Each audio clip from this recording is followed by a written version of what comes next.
Yeah, it's nice, especially Welcome going. back. Welcome Yo, back. what is We're back. Episode 3, rolling with the homies. We got Cody, No Love Garbrandt, and myself, Chris Holdsworth. All right, this is the first time we're actually not in studio together. Cody, where are you at, man? Give us the rundown. Zoom. Give us the I'm rundown, in Cody. Tom's River, New Jersey. I'm starting my fight camp out here with Coach Mark, Frankie and the gang. So yeah, I'm just out here. I just flew here on the weekend to Ohio. I saw Bob, work with Bob, my uncle Bob. That was always good. He was, 10, Nice. 15 minutes Did late. you get to work Bob a little bit? Yeah, I worked with Bob on Monday morning and then drove from Ohio to Jersey. So it was like How a long 7 is hour that drive? 7 hours. Okay. Yeah. So I got a awesome shout out to Jeff Drennan Ford down in Shotton, Ohio. He gives me vehicles to use all camp. So yeah, I gotta go see the family, see the No Love Boys. We just did an additional, I would say about 50 feet of outdoor kennel runs. So we just got the concrete poured today and doing some other concrete slabs for photos and other areas of the dog. So checking that out, saw the work, the build Investing out. in your program, bro. Yeah, for sure, man. Keep growing it and growing it. That's what's up.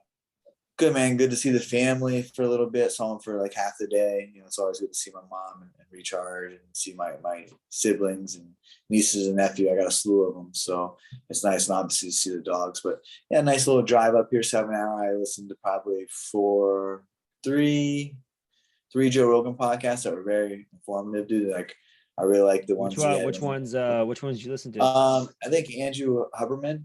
Listen to that one. Oh, dude, yeah, that's a good one. That's a good one. And I'm right now. I was listening to that one a little bit and I didn't finish it. No, really good, man. He gets in really good depth on a lot of things like sleep, hormones and stuff, right? Yeah. Right. Like sleep, hormones. And those are the ones that I'm more kind of into, like, getting information, to make yourself better, try this kind of stuff. I love the ones where he has those guys on there. Yeah, so informative. Shout out Joe Rogan. We love that podcast. So yeah, man, just been doing that podcast training, game planning for Kai Car France, 11 weeks out. I worked with Coach yesterday. We did our rounds. I did our sparring in the morning, and then was that the picture with Frankie too, or? Yeah, Frankie was right before me. So he's 6 weeks out fighting Chito Vera. He's fighting at MSG, November 6th. So it's good to be in camp with Frank. I'm just kind of like shadowing him. He's a workhorse. There's a reason why he's here, bro. There's a reason why he's still at the top level at 3 different weight classes, because the way that he works and the way that his mind, I don't even think I was fighting yet when I saw him fight Tyson Griffin. I think it was his first fight in the UFC.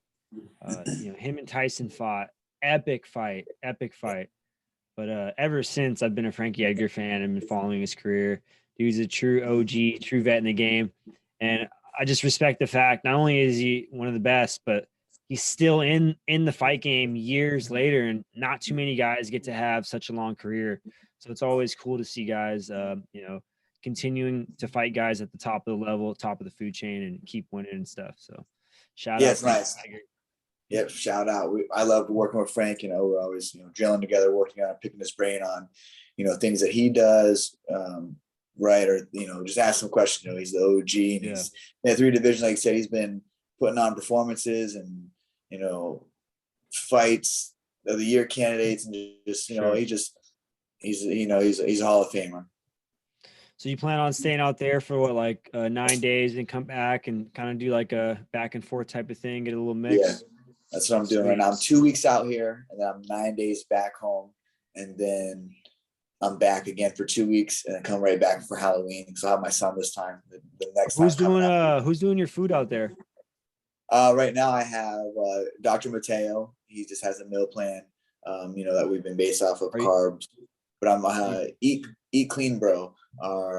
Jamie, great company. I mean, they modify the meals for me. I went and picked them up yesterday. Sweet. So yeah, just convenient, super convenient, great. I work with their dietitian to make sure that we were on par with my doctor. So we're, staying consistent. That's the thing about traveling, traveling, your stay, your food, especially going down a weight class, but everything's kind of falling into place. I feel good. I'm settling in. just ran and got some stuff at the store before the podcast. I had hit Garret up. I was making sure that the timing was right. Yeah. But yeah, just enjoying it, man. I'm in the grind. We're here 11 weeks out preparing because you might have to take a few days off in camp. Something might happen. Or, you might injure something. You might get a skin. No, for sure. Some kind of skin. I know, bro. Yeah. There's always something. Every fight I got ready for, something happened. You're just like, crap. You just got to get over that obstacle. You got to keep training or train around it, do the best you can do, and go into there, the best you can. And you're never going into a fight 100%. Like any true fighter knows that. Yeah. You try to go in there. And if you're not 100% physically, you should make sure that your mental fortitude is 100% going in there. Like, hey, you've been here before. You worked around it. Like the fight's going to happen. It's going to present itself, and just take advantage of this opportunity. So working obviously the mind, the body, the soul, everything. I mean, just putting yourself in those horrible, conditioning and practices, and where you want to break, you have to push through. So, got 3 practices in today.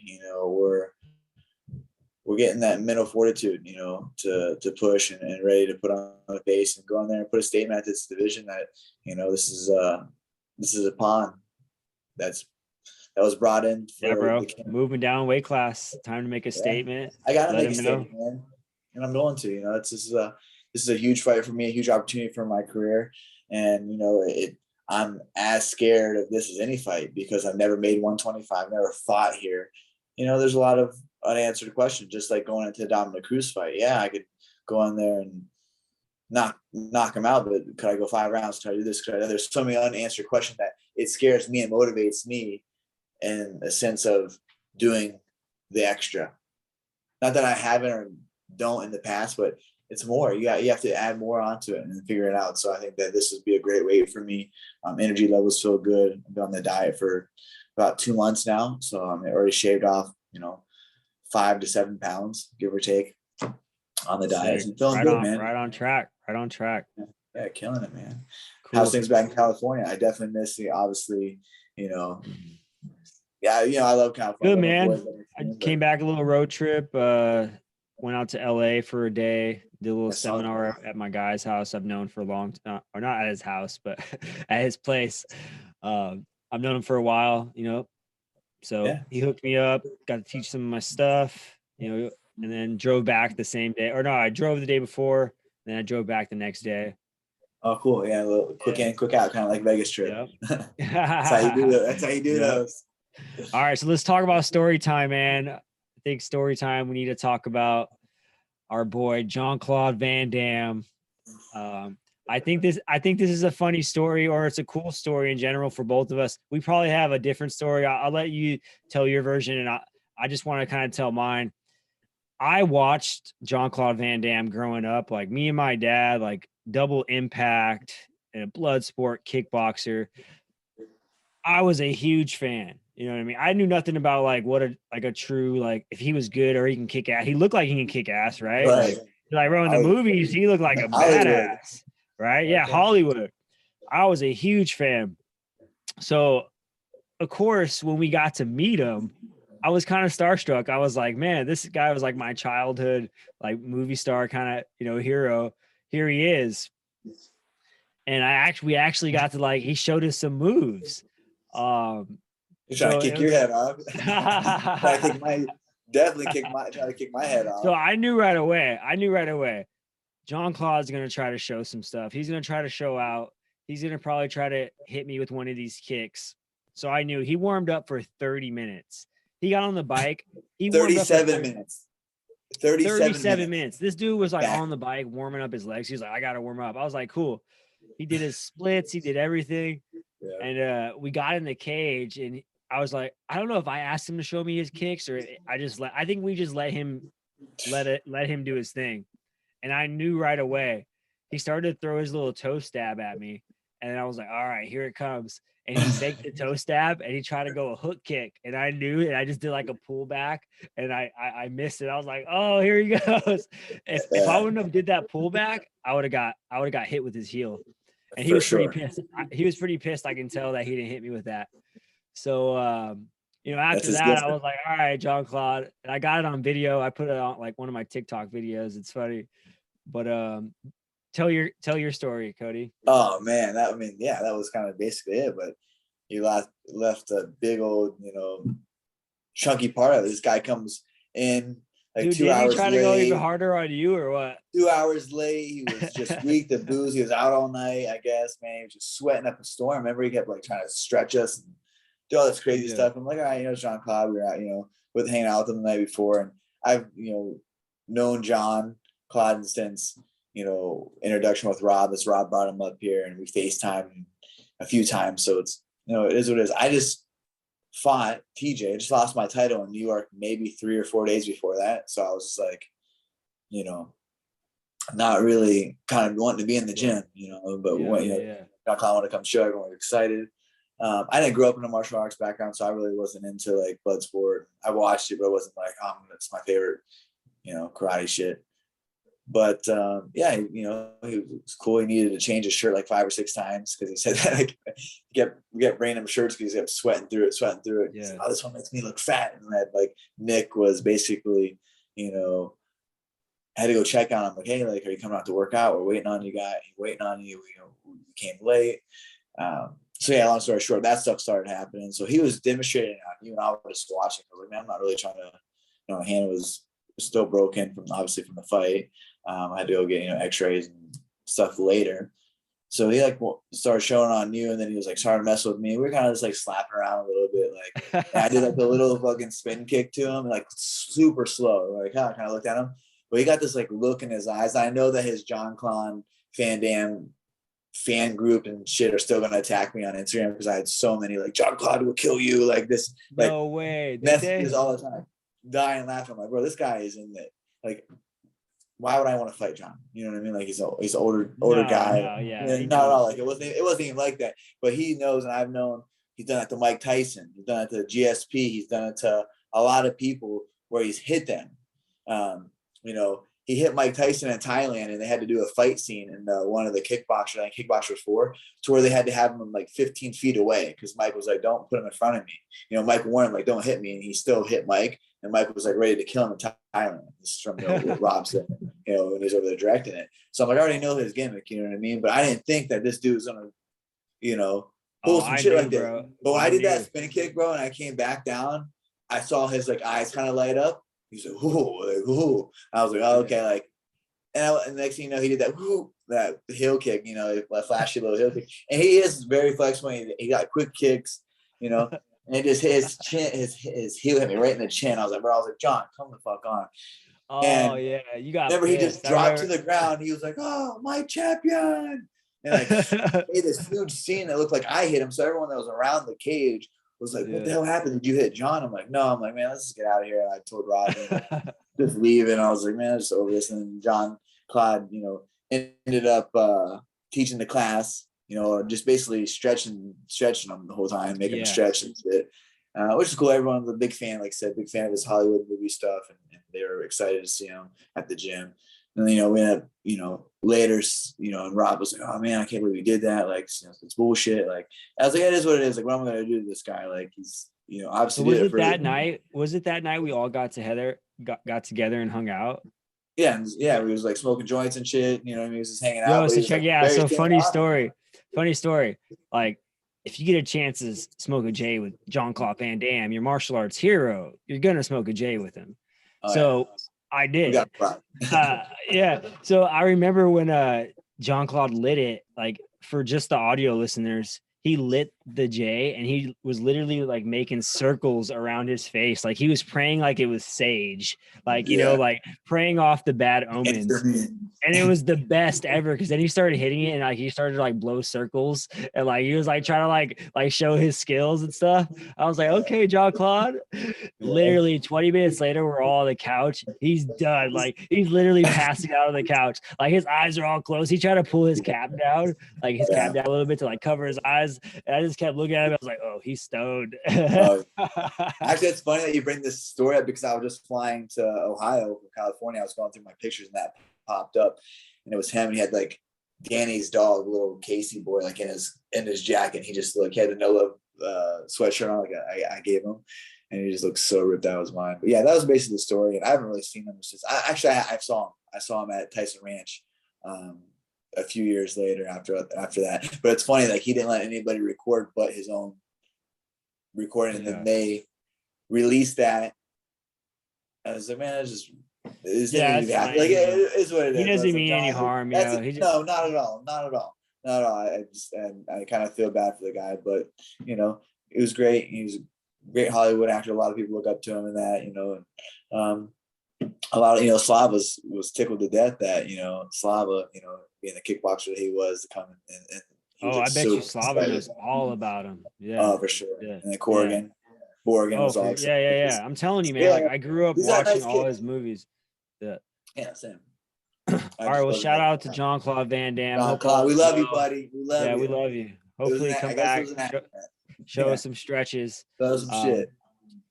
All right. Next thing I think we should talk about is being single versus being in a relationship as a professional fighter, or being a competitor. Let's say a competitor, because it doesn't have to be a fighter, right. But we can relate the most to that. Right. I'll just start off. Like when I fought, I never was in a relationship. I was always single. I felt like for me, I was able to focus 100% on getting better, becoming the best martial artist I can, no distractions. So that was kind of my style. But I know there's like a lot of people who were very successful with a wife. Like, let's say like, DJ, for example, he had a wife Frankie. The whole time he was Frankie. There's plenty other examples, that guy like Dustin Poirier, like that succeed with that strong, other half. For me, I never had that. I was like more of the guy who just focused 100% on fighting. And I know you've been on both sides of it. So let's hear your perspective, Cody. I think as I can speak on my professional career and being a mixed martial artist, that you have to be very selfish in this sport. You're not taking holidays, you're not taking vacations, you're not, and if you're at the highest level, you're training, you're recovering, your PT work, your massage work, your mobility work. You're getting everything in that's going to make you a better athlete, better fighter, win the fights, win more money. So I think that there is a correlation if you have a woman that understands that and supports that and understands, like, there's going to be lonely nights. There's going to be lonely nights that my husband is in the gym, or vice versa. My if your husband and your wife fights, you see that a lot now. You got to understand that it's going to be it's lonely. It's a lot of downtime and alone time, but it's incremental periods, like fight camp. You're not always constantly, you train, you recover, and you go home and you have your time. But in fight camp, it's demanding. It's 10 to 12 weeks of just grinding. Some women get turned off by that too, like how demanding that the fight life can be, the training every day, the irritability, like so it can be rough, but like the ones who are able to withstand that are the ones that are, I think, belong or deserve to be around. Right. I think so too, and I think that in that same breath that they understand like what they signed up for. You know what I mean? Like a lot of True.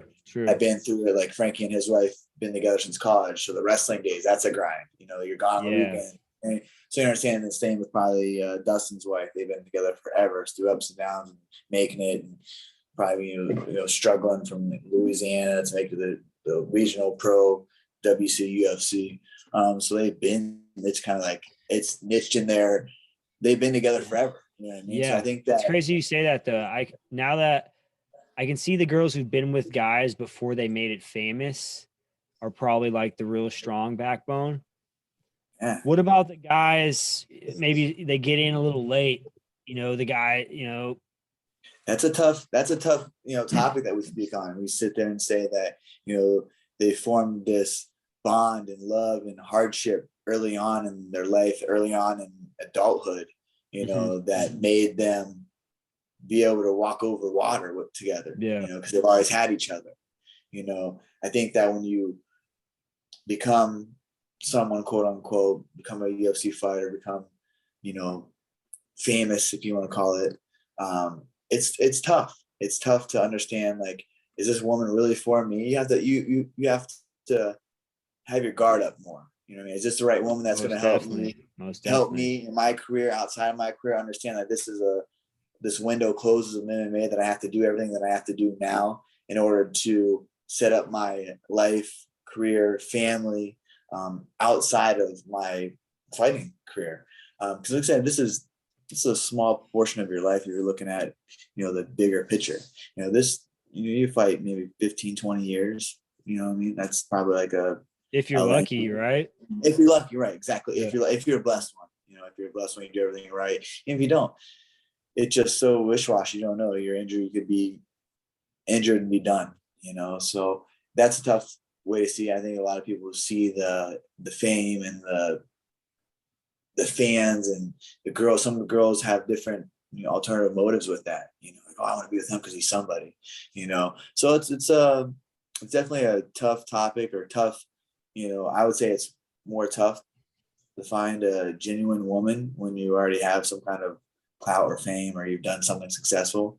And that's just the society that we were put in, you know, like we're put in like this society that, oh, if you're successful, you're this or that, you're like Jeff, you know, everyone's like, these billionaires have their own private jets, but it's like, man, they're killing it, but they're on their fourth marriage. Like, you know, some of their life's unbalanced, right. You know?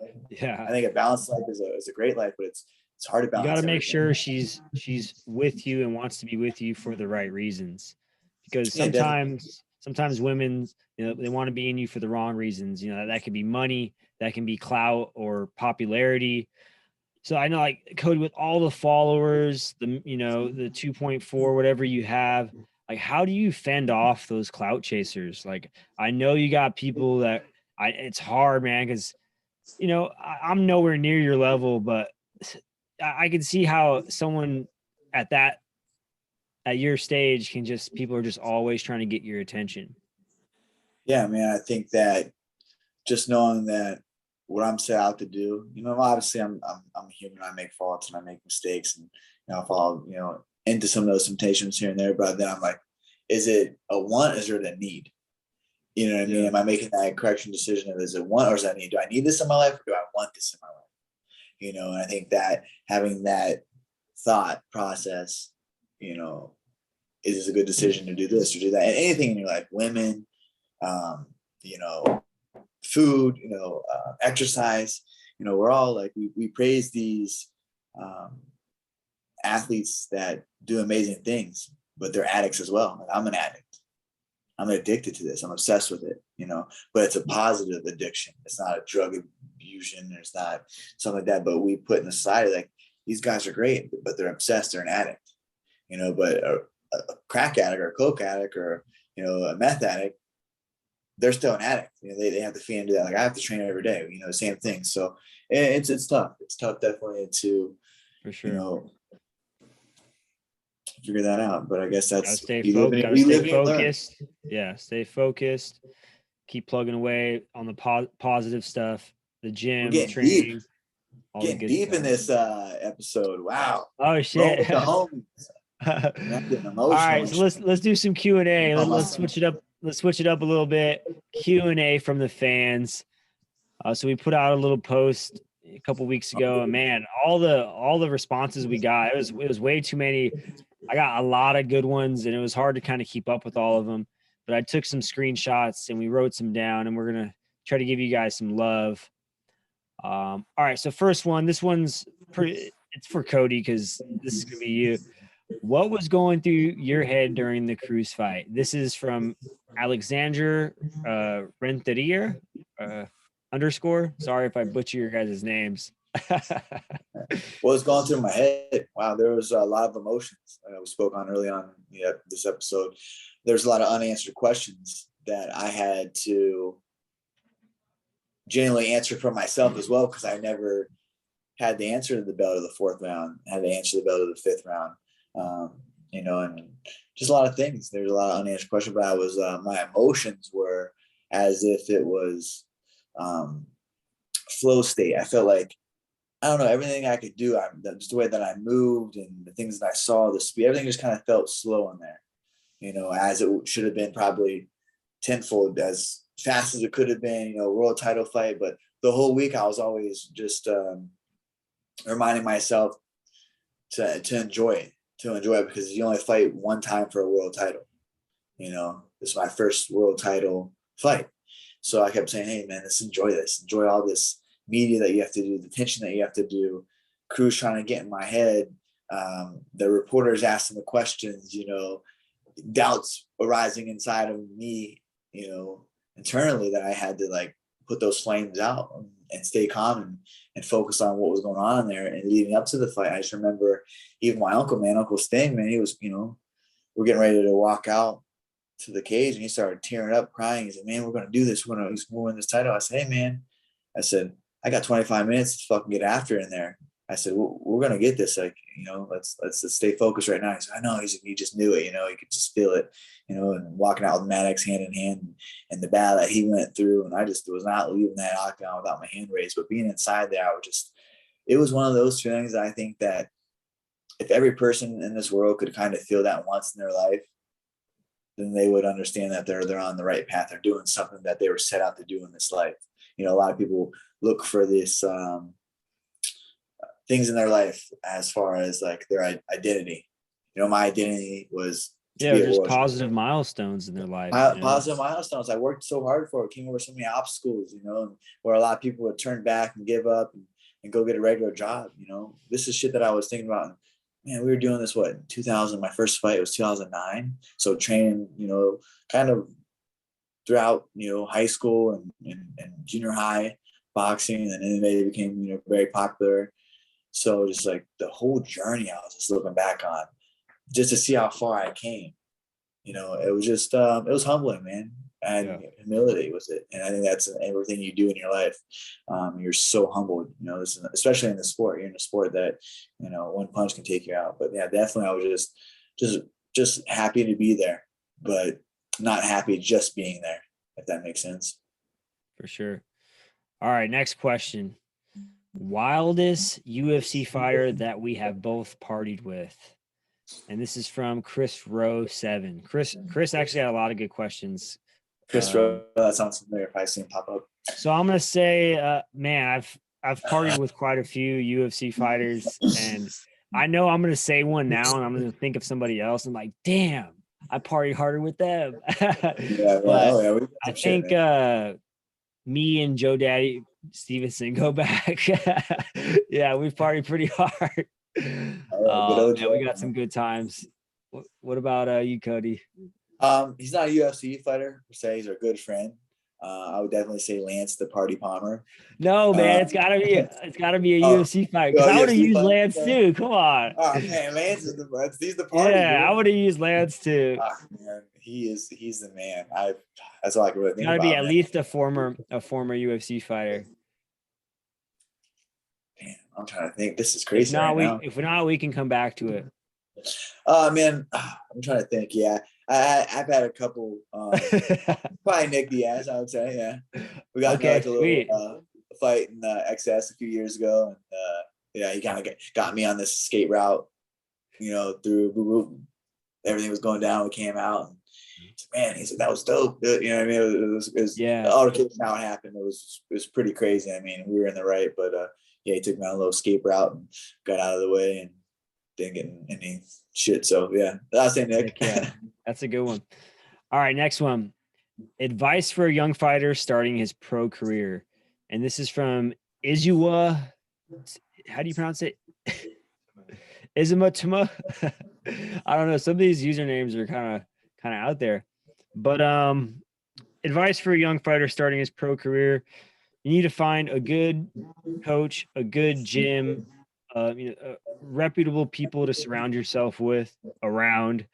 Make sure you have a good jiu-jitsu coach or a good wrestling coach, and then a good striking coach and someone who can help you blend everything together. Sometimes people just try to learn stuff off of YouTube. They just want to come in and get right into a fight. I've seen it happen before, but you need to take the time to learn every facet of mixed martial arts Got to at least be a blue belt in jiu-jitsu, in my opinion, or at least not a blue belt, but like a blue belt level. You know, like at least have like. I know you're a white belt, but you're not white belt level, right? Yeah, I know, guess like you know what I mean. Like it's a difference. At least a year of like grappling, in my opinion. Right. And you have way more than a year of grappling. So that find a good coach, find a good gym, and train hard. What about you, Cody? Yeah, I'm going to say the same. Finding people that aren't going to be yes men to you, like, oh, you're doing this great, because you know that's not ever what you want in your career. Having people that are going to shoot it to you straight, like, yeah, man, like you have a long way to go. You probably shouldn't have went pro, or maybe we did some more amateur fights before. Like knowing that bridge between amateur to pro is no turning back. Because once you turn professional, there's no turning back. Like, oh, okay, I got my ass against pro. I'm going to go back to amateur. No, you're a pro. Now you're going to fight the pro guys.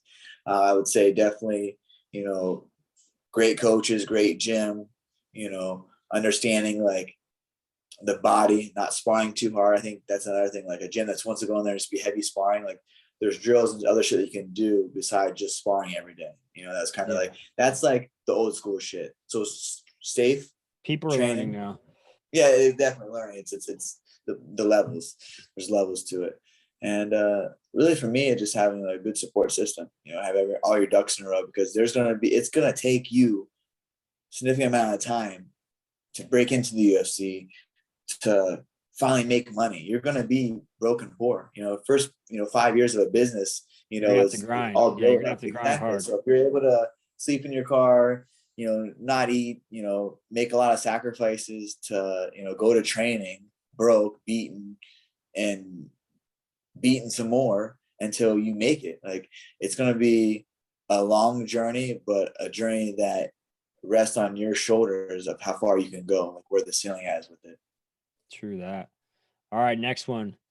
Should a belt promotion be based on talent and technique, or attendance and curriculum completion? And this is from Johnny Utah 20. I think it's going to be a little bit of both, because everybody's going to have different physicalities in their body. You know, some people might be disabled in some way and they can't do certain things, or they, you know, can't compete.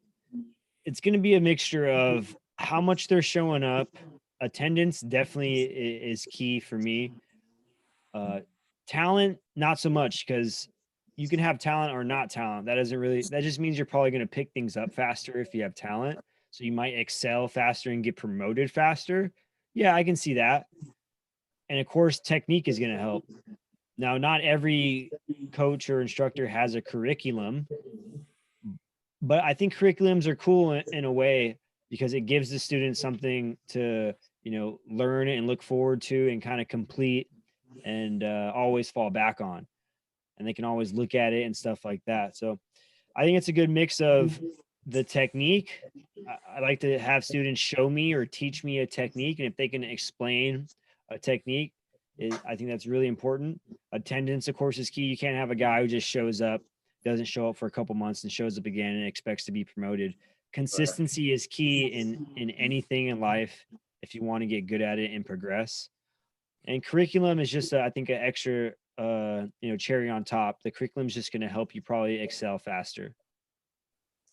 I definitely add to that. I think obviously you've done belt promotions. I don't, but coachability, being able to be coached, but also retain the information. You know, if I can show you something and you can hit it then, but you're not doing it in live or do it in situations, and if you're doing tournaments or gis or their matches, coachability is huge for me. Yeah. Someone that can retain the information that I'm coaching or teaching to them. You know, you're a professor, so you're professing things to them that, okay, if you're not, it doesn't work for you, okay, throw it in the cup for later, you know? So definitely coachability is huge. Nice. All right, next one. The weight cut is tough. How do you do it safely without passing out? And this is Julito _ Jedi 17. Now, you have to do weight cuts very, very safe. And the way you do that, of course, is supervision 1. Don't try to weight cut with no one around that's not looking after you, because that's the last thing you want. I've done it before, and that was a crucial mistake.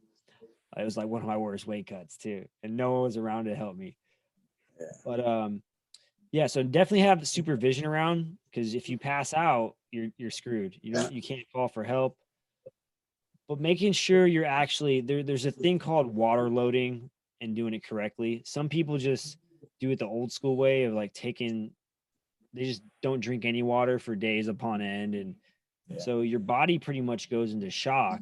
And then when you try to cut those last remaining pounds, your liver, your kidneys, all your organs are shutting down, and that's how people pass out and all that bad stuff. Yeah. So, fortunately, I never passed out. I had some, pretty big weight cuts in my time. And for me, it was just making sure you're eating clean, you have supervision, you're water loading correctly, and you're doing the weight cut in like intervals, not all at once. If you feel like you're getting lightheaded or something, stop. Cold ice, compress something, swish wash in your mouth with cold, ice, relax. And then maybe 20, 30 minutes later, once you've got back to room temperature, you can start trying to get back into your bath or get back into your sauna suit or whatever it is. But some people try to do it too fast and without any liquids in them. You have to do it the correct way. And it's a long process. I have it down pretty much in my head right now, and everyone does it differently. But I like how the UFC nowadays has like post workout shakes, their drinks and stuff ready for the fighters. But when I fought, they didn't have all that, so I had to do everything myself. So. No, I think that's great too, to reinstate on what the UFC does now for the rehydration process. We're not allowed to have an IVs. That was a huge thing. Like we just boom, we hooked to an IV, feel great.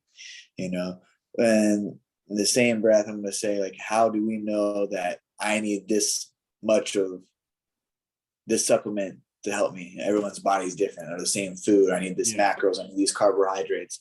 That's why I went with Dr. Mateo. I felt like last fight I didn't properly hydrate, and my nutrition wasn't up to par. I think that's why I had lack of energy leading up to the fight, in the morning, shake out throughout the day. No, also real appetite to reload. Obviously, that was an energy expenditure that I didn't have inside the octagon, especially going for 25 minutes. So, like you said, it's a science that you need to have your body, dialed in before you go and put a huge stress on it with a weight cut, and then you're going to go put a bigger stress on inside of the fight. So definitely dialing all that in. I would say if you're cutting over 20 pounds, you need to talk with a dietitian, work with a dietitian. Yep.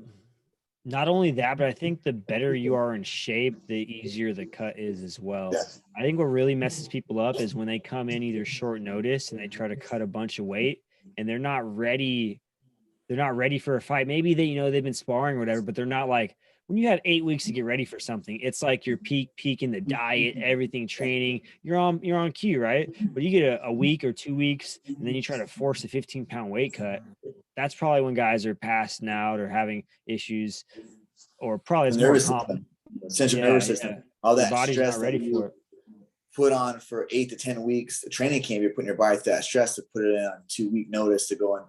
All right, now you got this fight, and the nerves and anxious and the thoughts and that, the weight cut, and you have to go fight. So yeah, I mean, that's great. Some people are awesome. They take advantage of the opportunity of a short notice fight they get in, and sometimes it works. Sometimes it's just more of a weight cut, and but it's opportunities, man. And a lot of people got to take them sometimes. All right, next question. Thoughts on Chad Mendes going to bare knuckle? This was Chris Rowe 7 again. Another good question. All right, my opinion on Chad going to bare knuckle, I think this is a great for him. These are like 2-minute rounds. These are 8 2-minute rounds. And anybody who knows Chad, he's so explosive, so powerful, and he can probably go all out for 2 minutes. Yeah. And I talked to him before, about this whole thing, and he said the 5-minute, he had to try to conserve. He couldn't go all out and explode like, his style is. So he said with these 2 minutes, he's going to be able just to explode the whole time and then get in there. And believe me, if Chad hits you with bare knuckle, I think he's going to knock some dudes out or bloody them up and really hurt them. So that's my opinions on Chad going to bare knuckle. I don't know who's the matchup's going to be or who his opponent is, but they're in trouble. He's been training hard. He's been working hard. Yeah, definitely. Like the 5-minute rounds, up, down. MMA is the ultimate. You're the ultimate warrior. it's the up downs, the punches, the takedown, the jiu-jitsu, the defending the shots, the cage work, all that is so draining, taxing on your system, all your cardiovascular system. Now, when you go to bare knuckle, it's 2-minute rounds. Chad's been wrestling his whole entire life. You know, it's collegiate, All-American, Division I All-American. I said, Chad, when's the last time you had to do something for 2 minutes? You know what I mean? Like, you can't say, man, couldn't remember it, you know? 2 minutes is so fast. And I think the style that bare knuckle allows, the pulling of the head uppercut, Chad's, I mean, if anybody knows Chad, his snap downs and his, you know, inside tie, just, or his hands are so heavy inside of you to where he's just, I think, pulling down the head, doing the short little uppercuts and ripping and getting off on little angles. Like you just said, like, he's gonna be fucking people up. Like, he's gonna deliver some. There's some people that are gonna get fucking hurt, like, badly. And that Chad is a tank, and especially 2 minutes, and he can angle off and hit you and hold on to the head like that. Like, it's gonna be cool to see because he's our Chad, and it's great. You know, he's gonna, you know, win some good money and, you know, probably win the title and have a great career in that. He's gonna fuck some people up for sure. Yeah, I can't wait. All right, last question. This one somehow slipped in here. Sativa or indica, joints or pipes? G March. G March, who's that? Like, G March. I did school. You want to take it first, Chris? Are we connoisseur? Okay. I'm more of an indica guy, and joints would be like more for a social setting, and bongs on just a regular solo tip. Bongs every day, man. Solo hits. Actually, man, like, you're the one that kind of put me on a bong. You always had the hemp wick. Fuck, that was like one of the harder things to do. Light the wick, hit the bull, pull the bull. Chris used to put ice in it, water, man. He had the works. And I had the Hulk. I remember when we were roommates, I broke it. I felt so bad. I had to get a new bong. He had it for a while. He had this last piece that he was in love with. Yeah, you broke the roar, bro. Roar, that's what Hulk, that's what it was. I felt so bad. But yeah, the bongs just hit me different, man. I blast off, dude. I just that shit's strong. Blast off. Blast off. Like, I got to sit here for a little bit. I'm more of a joint guy. I like joints. But now that I've been with the medicine woman, I have, like, their pins, their live resin pins are amazing. I take one little hit of that, I'm like, good. I'm like, good for, you know, whatever I have to do. Like, and I'm more sativa for me. I like to be uppity. I'm like high energy, you know, a lot. So I like to kind of be zippy, you know, especially mix it with a little caffeine in the morning. Woo! Maybe throw a little psychedelic in there, you know, that's next level. But for me, I would say sativa, more hybrid. The No Love OG strand just dropped in the medicine woman. That's more of like a headband strand. It's San Fernando Valley OG crossed with Chem Dog OG, 30% THC. So I like that. It's a nice little high for me to get me going, get me focused, give me some energy, a little pick me up into the day, morning. But yeah, definitely joints and sativa for doggy. Sweet. All right, talk about a relevant topic. We got Ortega, Volkanovski, epic fight, 5-round war. Man, that third round was something to watch. I had my phone out like both times. Those submissions, like, I thought both of those submissions were done. I called him, man. I think Brendan Schwab put it on the below the belt. He's like, he's subbing him. Ortega subbing him. Like, look, Ortega's great. He's good. I'm like, you're not subbing Volkanovski. I watch him fight Chad. I watch him fight Darren Elkins. And, you know, his body type and the way that he explodes and stays so tight, I just knew that he wasn't. It's hard to get those guys. Those guys are hard as fuck to tap, like super hard. And one thing, he don't care. He's gonna fight it until he's his last breath. You know, like, for sure. You know, those are very threatening chokes and arm bars. I'm sorry, the triangle that he went through. But man, what a great fight! Great show display of heart from each fighter. Volkanovski is just levels ahead of the featherweight division. I think that the only person that can truly give him a run for his money, may win the fight, would be Max Holloway. I thought the last fight that he had with him, Max won the fight. He mixed it up a lot better. The first fight, no, Volkanovski definitely I thought the won. second fight was, I thought Max won that too. I did too. But Volkanovski is tough as they come, and his constant pressure. He doesn't get tired. He doesn't let up on any scrambles, or he's constantly in your face, feint. But yeah, Ortega had man, I didn't think Ortega was going to get back up in the third round. After that, the fourth, he had to do fourth and fifth.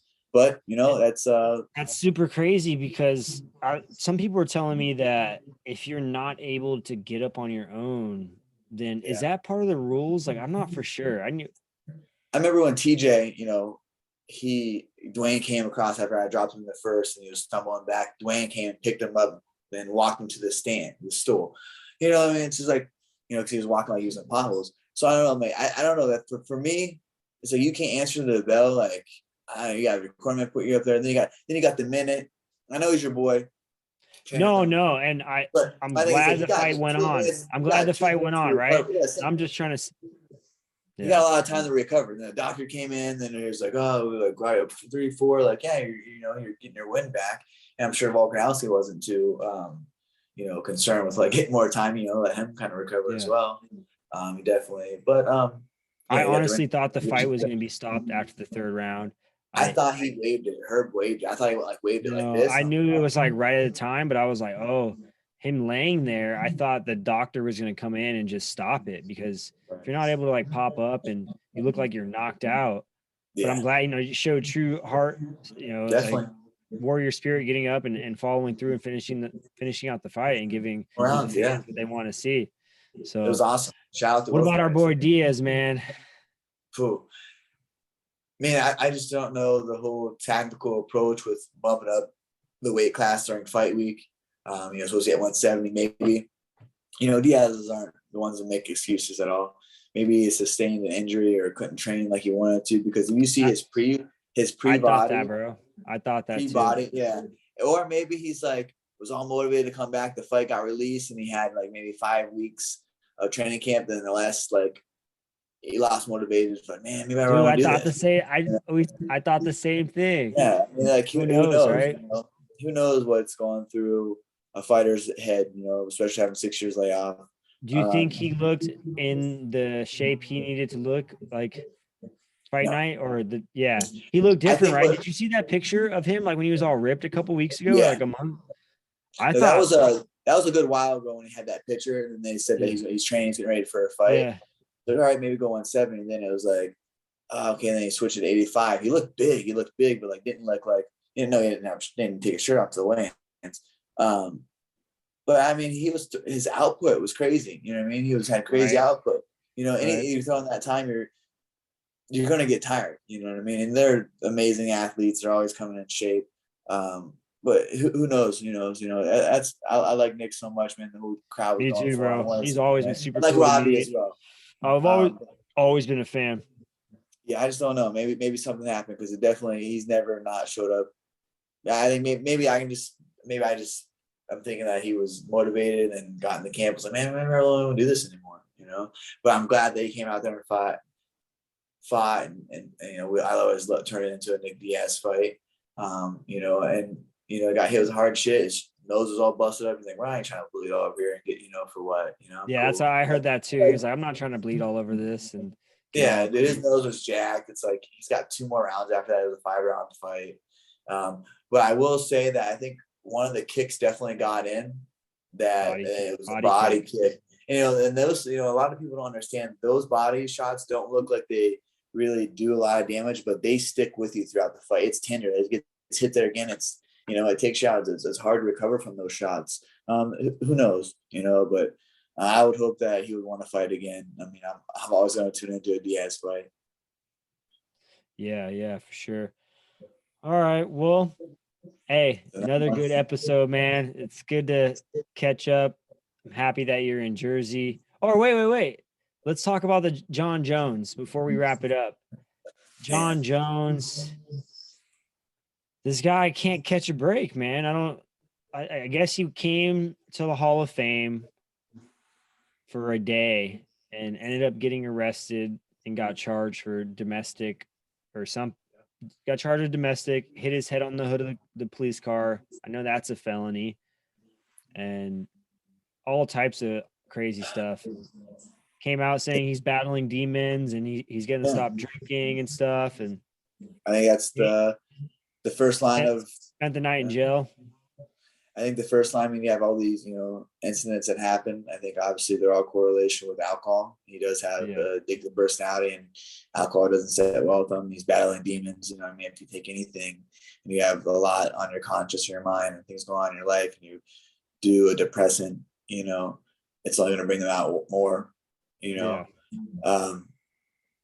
just feel for him, man. Anyone that is an addict, or has problems with that. Like I've runs through my family. I've seen it. My father is an addict his whole entire life.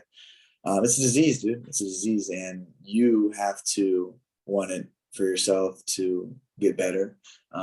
Dude, he's such a phenomenal athlete. I've met with him, trained with him a few times when I was in Albuquerque, fought in the same car with him. Truly, like, one of the nicest guys. Like, to me, my experience, I can speak only on my experience with John. Remember him saying, one of the most, like, probably best things I can hear from, one of the pound for pound champions is, like, how I move was, like, poetical. It was a very, like, he watched me spar and he was like, man, the way you move is just amazing to watch. I was like, oh, awesome. Appreciate that. When I went out there and trained with Coach Gibson. But man, I just pray that he gets it together for himself. Yeah, me for too, his man. family, for his family, for his kids, but also so many people look up to him. So many young kids look up to him. Has great God-given talent. We all battle demons. We're all about that. So just praying, to stay positive for him. You know what I mean? Like, that's all I can do. Yeah. Stay positive, man. man. I wish him the best, and he gets some help, or stops drinking like he says he's going to. And I'm sure he's gonna come out and do some community work or some kids work, and show that he's trying to make a difference and give back. So got my faith, man. Awesome. Yeah. All right, man. Another good episode. That's episode 3, everybody. Shout out to all the homies out there that are listening in and watching our podcast. This has been fun. Me and Cody go way back, and it's just going to keep getting better. So keep training hard out there, Cody. We'll link in, talk about the fight, and holler at you. See you next week on that podcast. Yeah. See you here. All right, everybody.